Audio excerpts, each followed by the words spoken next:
Olá, esse é o podcast Mulheres Mais, Ciência Mais. Hoje nós estamos com mais um episódio do nosso podcast e teremos mais uma convidada especial, mas eu vou falar dela daqui a pouquinho. Esse podcast é vinculado ao projeto EduCiência, coordenado pelo professor Luiz Augusto Vasconcelos, que é o diretor do Instituto de Humanidades, Arte e Ciência. O professor Luiz Augusto, conhecido como Guga, e eu coordenamos, que eu também sou do IAC, né? Coordenamos esse projeto. E dentro do projeto nós temos essa ação do podcast, que, como vocês já sabem, está na segunda temporada. Essa segunda temporada, nós temos convidados que são professores da Universidade Federal da Bahia e que atuam em diferentes áreas, e as alunas da rede pública que, desde cedo, ingressam em projetos na escola na área de ciência, né, de pesquisas envolvendo a produção do conhecimento científico. E nessa temporada nós teremos a presença dessas estudantes. É interessante dizer também que o nosso projeto tem o apoio da Academia de Ciências da Bahia.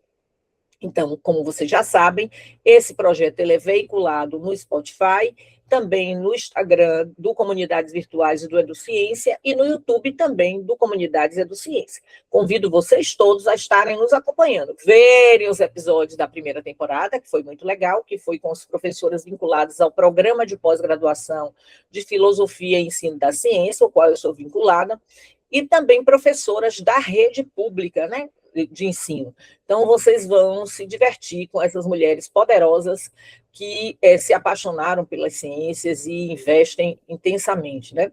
E agora a gente se diverte também com um grupo de meninas que têm se apaixonado pela área das ciências. E aí eu queria convidar Maria Eduarda, né, que ela é estudante do curso de Sistema da Informação da Universidade Estadual do Sudoeste. É bom dizer que Maria Eduarda tem mais de 18 anos. Por que eu estou falando isso, gente? Porque nossa proposta está alinhada com as orientações do ECA Digital. É importante vocês saberem isso, né? Então, Maria Eduarda, ela, além de ser jogadora, porque eu acabei de descobrir que ela gosta de jogar, ela é pesquisadora e desenvolvedora na área de robótica, com uma trajetória marcada por iniciação científica e a participação em exposições e mostras científicas. Vocês vão ouvir um pouco dessa história, né, com Maria Eduarda contando com detalhes, para que a gente possa acompanhá-la nessa narrativa. Maria Eduarda, seja muito bem-vinda e muito obrigada por ter aceito o nosso convite, né, de estar aqui com a gente, falando do sudoeste da Bahia, é a segunda que está aqui com a gente do sudoeste, então seja muito bem-vinda ao nosso podcast. Eu que agradeço pelo convite. Então, agora eu vou começar a perguntar algumas coisinhas sobre a sua vida.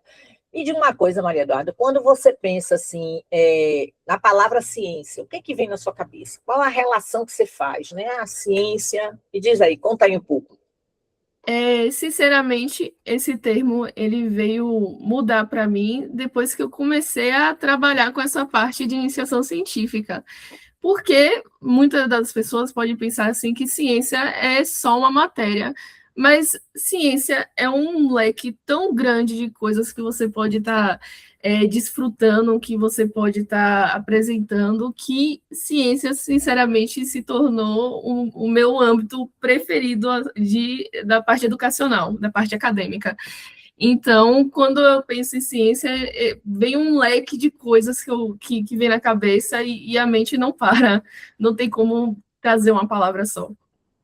E você gosta de ciência, né? Em que momento da sua vida ela apareceu, né? E se houve alguma aula, alguma professora ou experiência que despertou o seu interesse, né? Porque na sua apresentação eu disse que você é uma pesquisadora, né, que tem participou de projetos de iniciação científica, faz comunicação e divulgação científica também nas exposições, nas feiras. Em que momento você começou essa relação com a produção do conhecimento científico?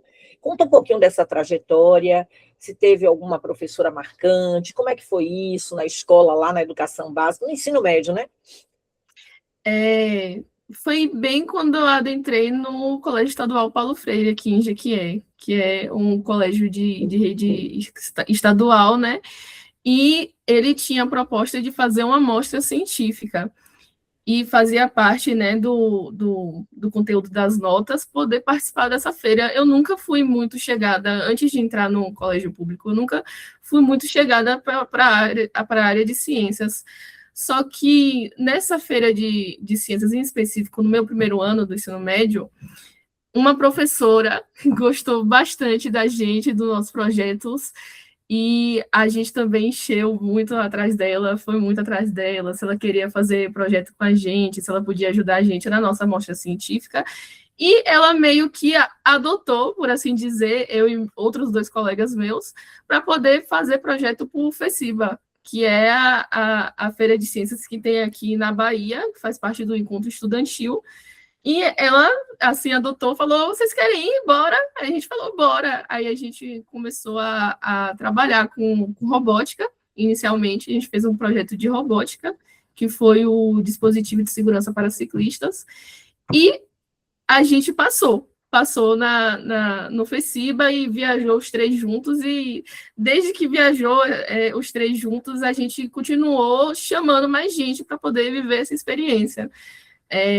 A gente começou a querer criar clubes, criar essa rotina, esse amor na escola pública dos alunos com a iniciação científica. Vou te perguntar uma coisa, e como é que é? Porque, assim, como é que é a questão da infraestrutura, né? Porque é sempre complicado, né? Quando a gente pensa tanto na universidade pública, que você estava na universidade pública, e também na escola pública, como é que foi a questão da infraestrutura? Como é que era? Tinha esse espaço? Como é que era esse lugar, né? De estar ali se apropriando da robótica, pensando, planejando, testando, levantando hipóteses? Me conte aí. Não existia um local específico para a gente poder trabalhar com essas coisas. A gente usava os laboratórios de química, os laboratórios de física para poder estar construindo o projeto. Mas, como eu te falei, Carla, ela é muito apaixonada por essas coisas de iniciação científica. Então, o aluno que tiver interesse para querer fazer essa parte, ela vai mover mundos, rios, montanhas para poder dar essa experiência para a pessoa, entendeu? Então, sobre a infraestrutura, a gente não tinha nenhum equipamento de robótica inicialmente. Inicialmente saiu do bolso da minha própria professora, para depois a gente passar em editais, ganhar uma quantia, poder começar com alguns kits pequenos para poder trabalhar essas coisas. E o laboratório de física lá do modelo, ninguém mais chama de laboratório de física, porque virou o laboratório das loucuras de Carla. Das robóticas. Das robóticas, que também Carla não mexe só com robótica. Carla, ela tem outros projetos lá no modelo, como a Liga Feminina de Foguetes, que é para trabalhar sobre a Mobfog, que é uma feira que tem aqui, prática, que tem aqui no Brasil, que as pessoas elas soltam foguetes com vinagre, bicarbonato, existem vários níveis, é bem legal. Só que algumas alunas dela, antes de eu entrar do colégio, perceberam que não tinha muita mulher, né, nessa parte, até nos tutoriais para fazer o foguete, nas premiações. Então, Carla abraçou essas meninas para poder fazer um projeto onde só as meninas ensinam. Todo mundo participa, mas só as monitoras meninas ensinam a fazer os foguetes e a soltar.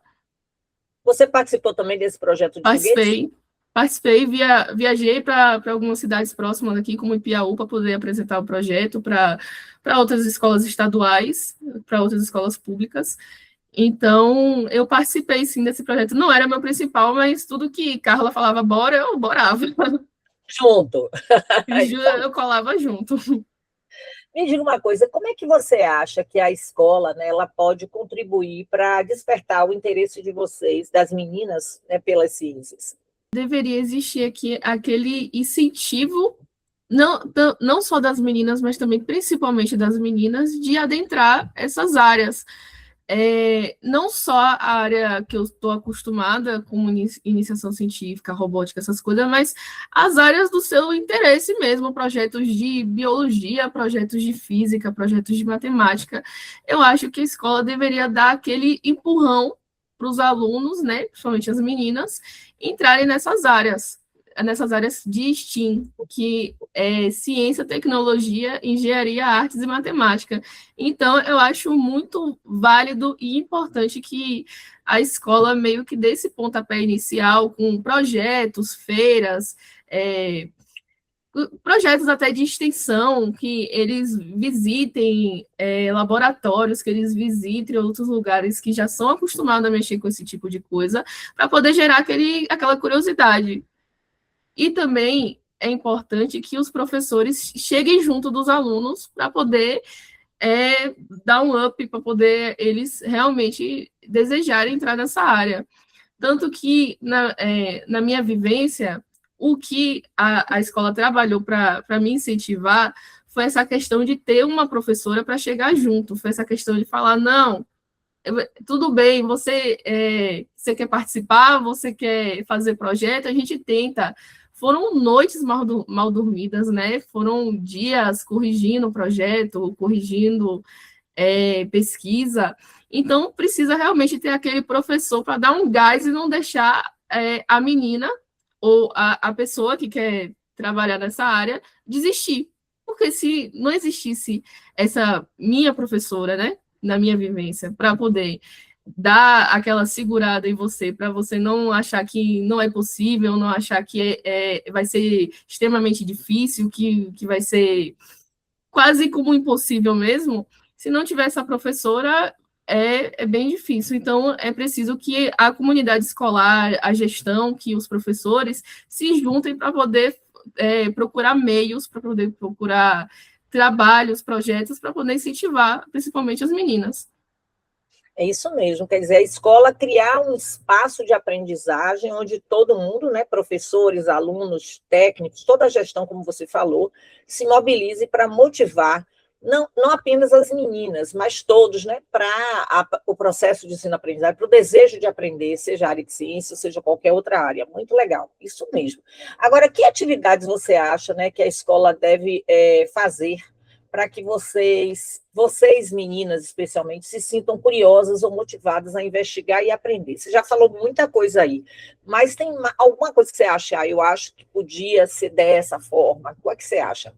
Eu acho que deveria existir uma certa porcentagem, por assim dizer, de vagas, de monitorias, de projetos especial para as meninas, exclusiva para as meninas. Como eu falei anteriormente, minha professora tinha um projeto que era exclusivo para as monitoras serem apenas meninas, para só as meninas apresentarem.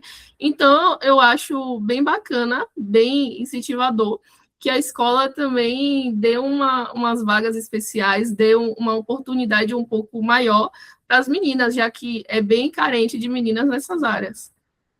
Você podia falar para a gente um pouquinho mais sobre aquele projeto do foguete? Sim, minha professora, ela tinha a Liga Feminina de Foguetes, que era uma liga onde as meninas, elas davam monitoria, davam aulas de como trabalhar com os aspectos da Bomb Fog, que é uma amostra aqui no Brasil, que as pessoas soltam foguetes e existem vários níveis, são foguetes de garrafa PET, são materiais baratos e o que sai um pouco assim das pessoas acharem que as mostras, as provas são apenas aquelas de escrita, como, por exemplo, a mais famosa que a gente tem aqui no Brasil é a UBMEP, a Olimpíada, né, de Matemática. Então, as pessoas, elas se prendem muito as Olimpíadas são escritas, são difíceis, são extremamente desgastantes, são provas, mas existe também as práticas, que é bem divertido você juntar uma galera assim, vamos fazer um foguete ali, vamos participar da Mob Fog, e você trabalhar naquele projeto e poder ver o resultado. Ô, Eduarda, durante esse período que você esteve na escola modelo, lá em Jequié, teve algum momento que os projetos que você realizava com as meninas e com a mediação de Carla, alguma relação com a universidade? Quer dizer, havia alguma parceria com a universidade? Havia algum projeto junto com a universidade? Teve sim. A gente tinha parceria com o Lucas, que ele é um professor da UESB, e a gente participava da mostra que existe lá na UESB. A gente levava nossos projetos para poder apresentar lá na UESB. Tanto que eu sempre dizia que foi quase um desejo de entrar na UESB depois de participar desses projetos lá, porque eu via a infraestrutura da UESB, eu via os professores, eu via os alunos, e eu ficava naquele desejo de entrar na universidade pública também, seguir o caminho que eu já estava percorrendo no ensino médio. Então, existia, sim, essa parceria dos nossos projetos, dos projetos com Carla, das meninas, com a UESB em si, que foi a universidade que a gente teve mais contato, que a gente já apresentou lá. Fora também as feiras que a gente fez fora daqui de Jequié, que a gente viajou para Recife, para Salvador, a gente sempre encontrava um professor de universidade, a gente sempre encontrava um aluno de universidade que incentivava a gente a entrar na universidade pública, incentivava a gente a continuar esses projetos na universidade pública, tanto que foi isso que me engatou de entrar na universidade, porque além da Escola de Pesquisadores, que é a amostra da UESB, como eu falei, a gente também ia na Feira de Profissões, que é onde a UESB ela mostra os cursos e os alunos da própria UESB e professores mostram o que você pode trabalhar naquele curso. E foi assim que eu decidi vir para sistemas, porque eu visitei lá a Feira de Profissões e vi lá eles mexendo com embarcados, que embarcados é um outro nome para robótica. E vi eles mexendo com coisas muito parecidas com o que eu mexia no ensino médio, e isso me deixou meio emotiva para entrar nesse curso, porque eu via até circuitos iguais a que eu fazia no ensino médio, então eu falei, eu acho que eu vou dar continuidade à minha pesquisa do ensino médio aqui nesse curso mesmo. Tanto que na primeira semana, quando nem estava ainda presencial, ainda estava online, a primeira coisa que eu fiz foi ir lá na UESB, mesmo não tendo aula, para ir atrás do professor que trabalhava com embarcados, já para conseguir começar trabalhando voluntariamente para poder fazer projeto lá também. Que maravilha! Então, quer dizer que você já entrou na UESB sabendo o que é que você queria, conhecendo o contexto dos projetos que tinham relação com o que você começou no ensino médio. Então, as aulas começaram em março, né? Você já conseguiu se engajar na UESB em algum projeto? Já está em algum grupo de pesquisa? Fala um pouquinho agora da sua vida na UESB, né? A gente já entendeu como é que isso mobilizou você escolher, inclusive, o curso, que tem muita similaridade. Mas você já está engajada como voluntária, como você falou, porque as bolsas de PIBIC só mais tarde. Me conte aí um pouco. Engajada é uma palavra muito forte. Eu já estou com minha dupla de projeto, eu já estou com um projeto que eu vou trabalhar, que eu vou dar continuidade no meu projeto do ensino médio, que era a robótica inclusiva, que para pessoas com deficiência eu queria continuar, porque já existem alguns projetos nesse sentido lá na UESB, então eu queria continuar nessa área, só que eu ainda não tive tempo de começar minhas pesquisas lá, porque está tendo aquela adaptação agora que começou presencial, ontem mesmo já teve a integração dos calouros, como eles chamam, né? Então, eu ainda não tive tempo, mas eu já meio que tenho até meu orientador, já tenho meu orientador e eu já tenho meu grupo de pesquisa, só está faltando mesmo dar aquele pontapé para começar. Fala aí um pouquinho sobre esse projeto de robótica inclusiva. No ensino médio, a gente dava algumas monitorias de robótica lá no modelo. Inicialmente, foi para todos os alunos, a gente deu umas 3 aulas lá de robótica, ensinou os meninos a fazer uma lixeira. Só que eu percebi, eu e meu colega, que era minha dupla, percebeu que as pessoas com deficiência, lá na nossa vivência, elas não engajavam muito nessa área, mas a gente percebia que não era porque elas não queriam, mas porque elas já tinham aquele sentimento de inferioridade, de achar que não ia conseguir trabalhar. Então, se a gente deu essa monitoria para 2 pessoas com deficiência, foi muito, de mais de 80 alunos. Então, isso deixou a gente com a pulga atrás da orelha de por quê? E eu digo 80 alunos, para mim, que foi um turno só, mas foi muito mais. E eu conversando com meus colegas de monitoria, eu percebia que realmente não foi um caso só nas minhas turmas, por assim dizer, mas não no colégio inteiro. E lá no modelo existe o AE, que é o Atendimento Educacional Especializado, que trabalha, né, com esses meninos. Então, a gente decidiu fazer uma parceria com a AE, lá do modelo e poder fazer uma monitoria mais exclusiva para eles, uma monitoria mais dedicada, que a gente teve o trabalho de pegar o slide que a gente usava para os meninos, ajeitar, porque não é qualquer slide que serve, entendeu? A gente pesquisou o que poderia prestar, o que poderia ajudar, a gente conversou com as psicólogas do modelo, a gente fez todo um cuidado e o nosso projeto é meio que isso, é poder deixar a robótica e as áreas de STEAM mais inclusivas para os meninos, né? Deixar mais adaptado, por assim dizer. E eu acho que é um trabalho que eu ainda tenho muitas ideias, eu ainda tenho, minha mente ainda está muito fresca para esse projeto, e eu sinto que agora com a universidade, né, que tem mais oportunidade de trabalhar com esse projeto, eu acho que é um projeto que eu quero muito, muito continuar, porque eu tenho outros projetos, mas é um projeto que eu tenho um pouco de amor até pelo projeto. Porque também outra coisa que deu o pontapé para a gente iniciar é que eu tinha uma amiga lá no modelo, que ela também era monitora de Carla, que Carla, assim, Carla adotou todo mundo e tipo assim, eu percebia que ela tinha muito isso de inferioridade para essas áreas de STEAM, e o que deu o pontapé nela foi justamente Carla falar, não, você também é capaz. E eu já viajei, já trabalhei ao lado dela, e eu gosto muito dela, e conversando com ela, eu também aprimorei meu projeto conversando com ela, então não é algo só que eu fiquei na teoria, né, que eu também conversei com algumas pessoas com deficiência lá do colégio, conversei principalmente com ela, e ela ficava muito feliz com esse projeto, ela ficava bestinha, sabe? Ela ficava deslumbrada com o projeto, porque ela mesma falava que se não fosse essa vivência lá no colégio, se não fosse essa vivência de alguém querer fazer um projeto sobre isso, de alguém querer escutar ela, abraçar ela, que ela nunca se imaginaria nessa área. Então, foi algo que ficou pertinente para mim, e por isso que eu quis dar início a esse projeto e agora dar continuidade na faculdade.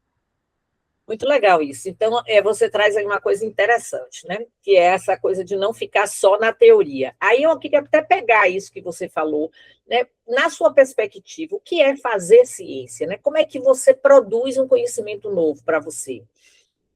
Considerando essa última fala sua.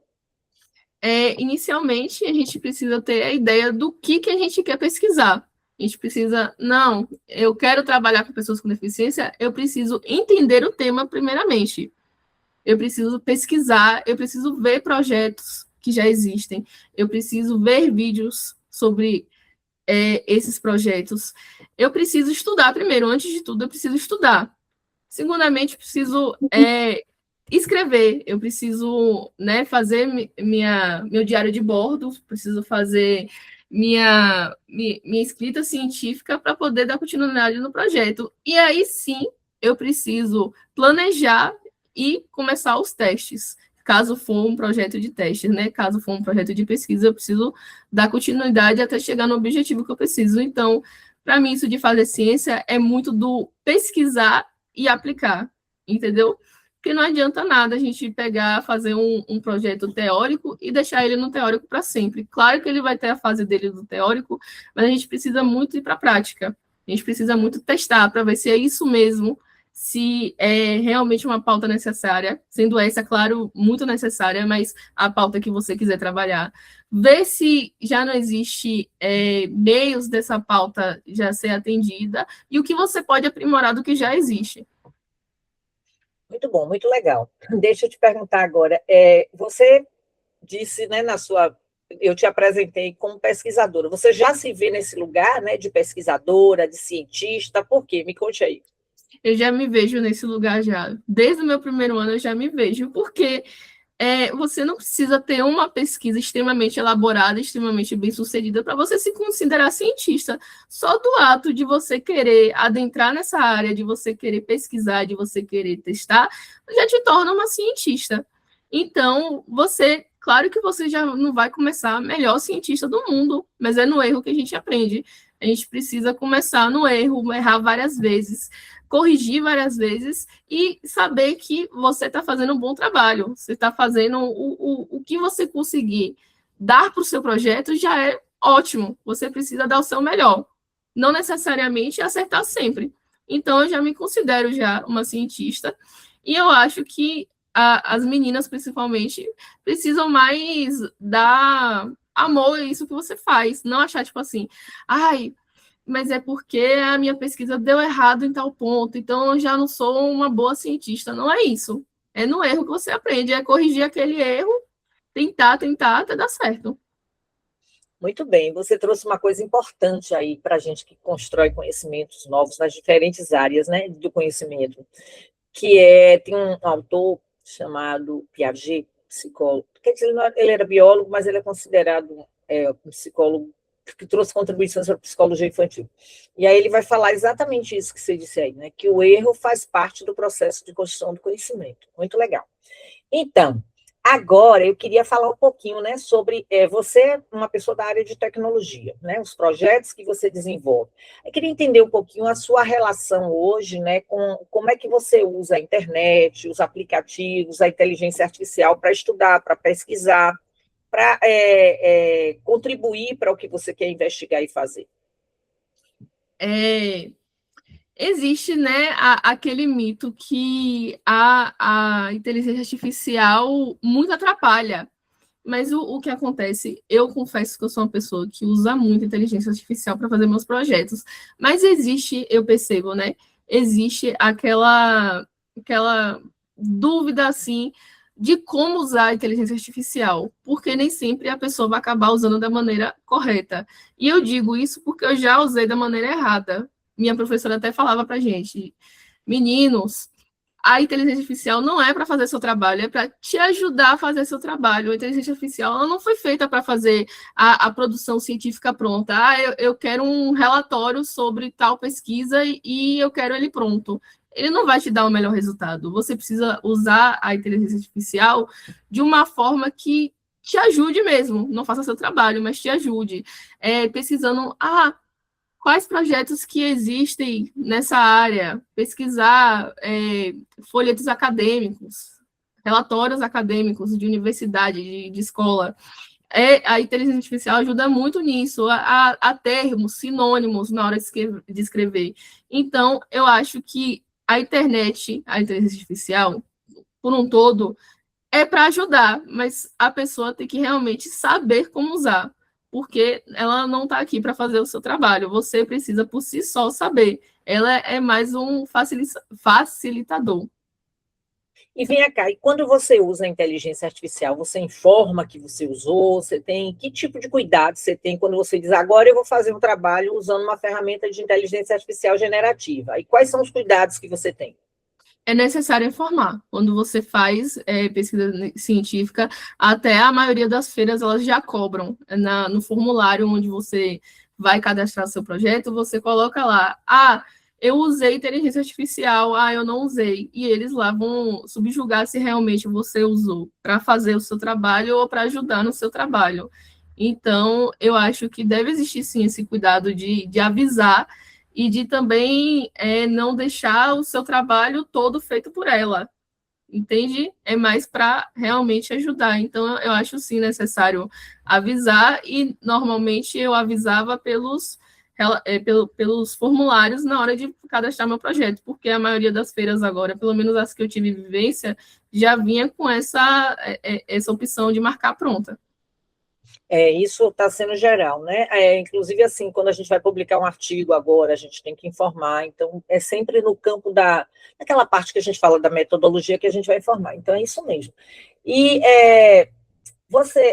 você teve alguém que lhe orientou a como usar essas tecnologias, ou você foi fuçando, futucando e aprendeu sozinha? Teve alguma coisa, na escola, teve algum momento para orientar, para discutir esses usos? Na escola, eu não te digo que teve uma aula sobre isso, mas que realmente a minha orientadora, ela ajudou a gente a se encontrar um pouco nessa área de inteligência artificial.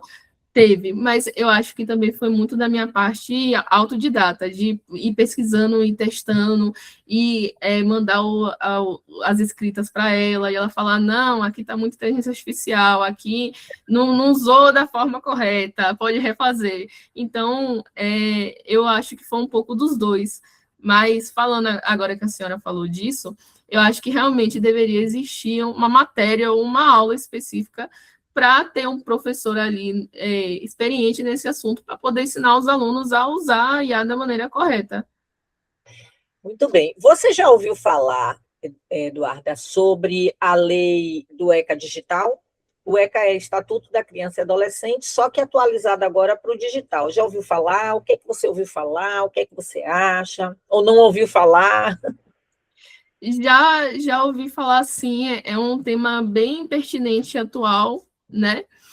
A minha opinião é bem positiva sobre o ECA Digital, mas, assim, claro que a lei, eu acho que ela ainda não está 100% feita do jeito correto. Eu acho que tem algumas partes que foi, por assim dizer, exagerado, mas tem algumas áreas que eu acho totalmente válido, como também agora para você poder jogar certos jogos, né? Como eu já falei que eu gosto bastante de jogar, para você acessar certos aplicativos, tem que ter a identificação de idade, né? Tem que mostrar o documento, mostrar o rosto, coisa assim.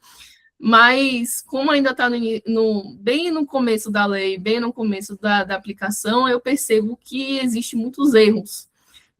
Se você for pesquisar, tem vários vídeos de crianças usando foto do pai, usando até foto de boneco, e a inteligência artificial, né, que faz essa checagem, ela não consegue reconhecer. Então, ainda é um sistema muito falho, é um sistema muito fácil de você burlar, entende? Mas eu acho que é um pontapé inicial bom para essa área, né, visando que o tanto de problema que estava acontecendo na internet, nos jogos, né, o tanto de gente mal intencionada que estava tendo nesses ambientes digitais, mas eu acho sim que tem muita coisa a melhorar, mas que é um bom pontapé. Pois é, você trouxe um ponto importante. O maior desafio dessa lei, não só no Brasil, mas no mundo todo, sobre essa questão da proteção de crianças e adolescentes, é a verificação de idade. Porque, embora existam empresas que cobram essa coisa da reconhecimento facial, isso não vai poder ser feito, né? A grande crítica é que não se pode, porque isso é um dado sensível. Então, isso é um grande desafio. Como é que vai fazer a verificação de idade? E aí, o Brasil, através da Agência Nacional de Proteção de Dados, tem discutido esses mecanismos, né? Então, é muito interessante. Agora, você falou assim, tem os exageros. Qual é o exagero que você achou, assim, da lei? Me diga aí, um exagero. Tem uma questão que eu estava lendo recentemente, que um jogador, digo de forma profissional, que ele tinha cerca de 16, 17 anos, eu não me lembro bem, que ele foi proibido de participar das competições. E dessa parte, assim, ao meu ver, eu achei um pouco de exagero, porque ele já estava adentrado nessa área, era de forma profissional, era remunerado, entende? Era acompanhado por outras pessoas maiores de idade. Então, eu senti um pouco assim que não precisava de tanto, já que ele também já tinha 16, ele estava sendo acompanhado, entendeu? Tipo, o que eu acho bom da lei é principalmente para as crianças menores, para as crianças que são muito vulneráveis na rede, vulneráveis a até uma pessoa mais velha se fingir de uma pessoa mais nova, entende?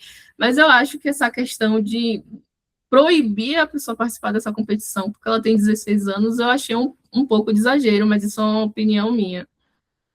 Certo, é porque também tem essa questão, né, de que o trabalho infantil, que mesmo eles tendo 16, né, para a lei, só a partir dos 18 é que deixa de ser considerado criança e adolescente. Agora eu quero saber, estou curiosíssima, não sei se você sabe, mas eu trabalho com jogos, né, é um campo da minha pesquisa. Aí eu quero saber de você, se eu gosto de jogar. Você começou a jogar com quantos anos e qual o jogo que você gosta? O que é que você gosta de jogar? Eu comecei a jogar bem pequena naqueles jogos que antigamente eram Flash, aqueles jogos que eram no Google, que eram jogos bem bestas e eles sempre foram acompanhados pela minha mãe. Minha mãe sempre foi muito de olhar o que eu mexia, o que eu assistia desde criança. São jogos assim, quando eu era menor, jogo de Moranguinho, de Dora, era sempre uma coisa bem tranquila. E hoje em dia eu gosto assim, bastante dos jogos mais famosos, né? Minecraft, Roblox, eu jogo bastante jogos. Depende muito do que meus colegas querem jogar. O que me chamarem assim, eu topo. Eu só não sou muito fã de jogo de terror. Mas o que me chamar, eu jogo. Então, Mas quer é dizer isso. que você joga multiplayer, né? Multiplayer. Eu gosto de jogar multiplayer. O que eu estava querendo dizer é que o que me ajudou muito a entrar nessa área de jogos de forma saudável foi justamente minha mãe, quando eu era bem menor, quando eu tinha 9, 10 anos, ela acompanhava, entendeu? Hoje em dia ela não acompanha mais tanto, mas ainda dá umas. Ai, Duda, que jogo forte, que jogo pesado. Eu falo, não, mãe, não é não. Tá tranquilo. É um pouco. Me diga uma coisa, Duda. Que conselho você daria para outras meninas que têm curiosidade pela ciência? O conselho que eu daria é cair de cabeça, é mergulhar. Mergulhar. Se você tem um mínimo de curiosidade, até se você não tem, eu diria para você experimentar, porque algo que você nunca experimentou, que você tem até um certo preconceito, você nunca vai saber se você gosta. Como eu falei antes, era uma área que não me interessava, mas que a certo ponto, a certas vivências começou a me interessar. Então, talvez você só não foi ainda na sua área da iniciação científica, na sua área da ciência de gosto, mas você vivenciando vários projetos, várias vivências, como eu falei, né? Você pode acabar gostando até demais. Porque o que me doeu de sair do ensino médio foi justamente ter que sair desse grupo. Claro que eu não saí totalmente, mas que de forma longe, né? De forma longe, por assim dizer. E agora você vai ter outras responsabilidades. São outros projetos. Outros desafios. São outros desafios, mas claro que ainda a gente fica um pouco sentido de sair assim, um lugar que foi tão bom para mim, foi um lugar muito bom para mim, foi uma experiência muito boa para mim o meu ensino médio. Falando assim, eu já tinha feito o primeiro ano no IFBA. Eu tinha cursado o primeiro ano no IFBA em eletromecânica. E eu não tinha me encontrado lá, eu não tinha me encontrado no colégio, eu não tinha me encontrado com as pessoas. E eu saí do IFBA e tive que repetir o primeiro ano no modelo. Eu tinha achado péssimo na época, eu tinha ficado muito chateada de ter que repetir o primeiro ano. Mas depois que eu repeti o primeiro ano, hoje em dia, quem me conhece sabe que eu sempre falo que aquilo tudo foi de caso pensado, de destino mesmo, porque eu virei outra pessoa depois que eu comecei a trabalhar com essas coisas, outra pessoa mesmo. Questão até de personalidade, questão de jeito, de gosto, de tudo. Eu virei outra pessoa e foi uma outra pessoa bem melhor do que eu era antes. Então, eu acho, um conselho aqui para as meninas, eu digo para vocês experimentarem mesmo, porque quem experimenta uma vez, normalmente não sai mais não, já fica por lá mesmo. Muito bom, muito bom. Gente, a gente está no final quase. Eu quero só perguntar, Duda, se você quer deixar quer dizer mais alguma coisa que você acha que é importante, que eu não perguntei, que você acha que é legal falar. E agradecer de coração, é muito importante. Eu fico muito feliz, na verdade, porque eu gosto de trabalhar com adolescente e criança também. E fico muito feliz quando eu vejo pessoas, né, como você, que tem que foram estimuladas, fisgadas pelo desafio que é aprender, né? Aprender coisas novas, estar com pessoas para desenvolver novos conhecimentos, novas relações, produzir algo pensando em um grupo, como você falou, né? Uma preocupação com a inclusão. Então, parabéns, e muito obrigado por ter aceito o convite. Mas aí eu passo para você, para ver se você quer dizer alguma coisa, quer se despedir. Eu quero finalizar aqui de forma rápida, fazendo mais um apelo, não só para as meninas, mas para todo mundo, para realmente experimentarem essa área, porque é algo que você se apaixona, é algo para te tornar uma pessoa melhor. Então, eu, de novo, faço esse apelo para as pessoas, para os estudantes, principalmente de escola pública, buscarem seu lugar na iniciação científica, na ciência, em todos esses aspectos, buscarem seu lugar e seu protagonismo. Então, eu digo aqui para vocês, realmente, experimentem. Ah, mas eu acho que vai ser difícil. Experimentem. Experimentem primeiramente, antes de vocês tirarem suas conclusões, experimentem. Então, meu apelo realmente é esse. Eu quero agradecer também a oportunidade de participar desse podcast, né? De poder participar desse bate-papo. E, falando mais uma coisa, eu quero agradecer muito a minha professora, que provavelmente vai assistir essa live aqui depois, vai assistir esse podcast depois. Eu quero muito agradecer ela pela oportunidade de ter entrado nessa área, pela oportunidade de estar aqui agora fazendo esse podcast, de ter agora essa importância, por assim dizer, de poder fazer um podcast, das pessoas poderem assistir que tipo de pessoa eu sou, o que eu faço. Então, eu quero agradecer muito a ela pela professora que ela é e pelos alunos que ela forma. Muito lindo! Muito obrigado mesmo. Então, gente, nós encerramos mais um podcast, né? Tão triste, porque a gente começa, entra na conversa, quer ficar aqui conversando sempre mais coisas. A gente sempre conversa nos bastidores, é que vocês não sabem, mas a gente sempre tem as conversas dos bastidores. Então, esse podcast com a nossa querida Maria Eduarda, vocês vão ver em breve, né? Vocês vão poder assistir no nosso Spotify, no canal do Spotify, no nosso canal do YouTube, do Comunidades Virtuais, do EduCiência, e no Instagram.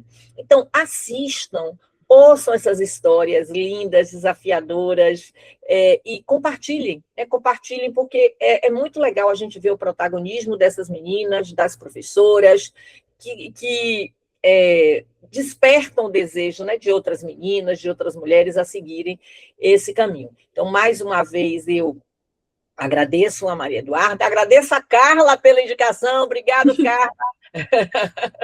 E aí, convido todos vocês a assistirem, agradeço a nossa querida Naline, que está aqui nos bastidores, com o estúdio Naline, ajudando a gente a transformar essas histórias em narrativas cada vez mais lindas, no sentido do digital, né, de poder alçar voos para diferentes lugares. Um beijo para todos, até breve.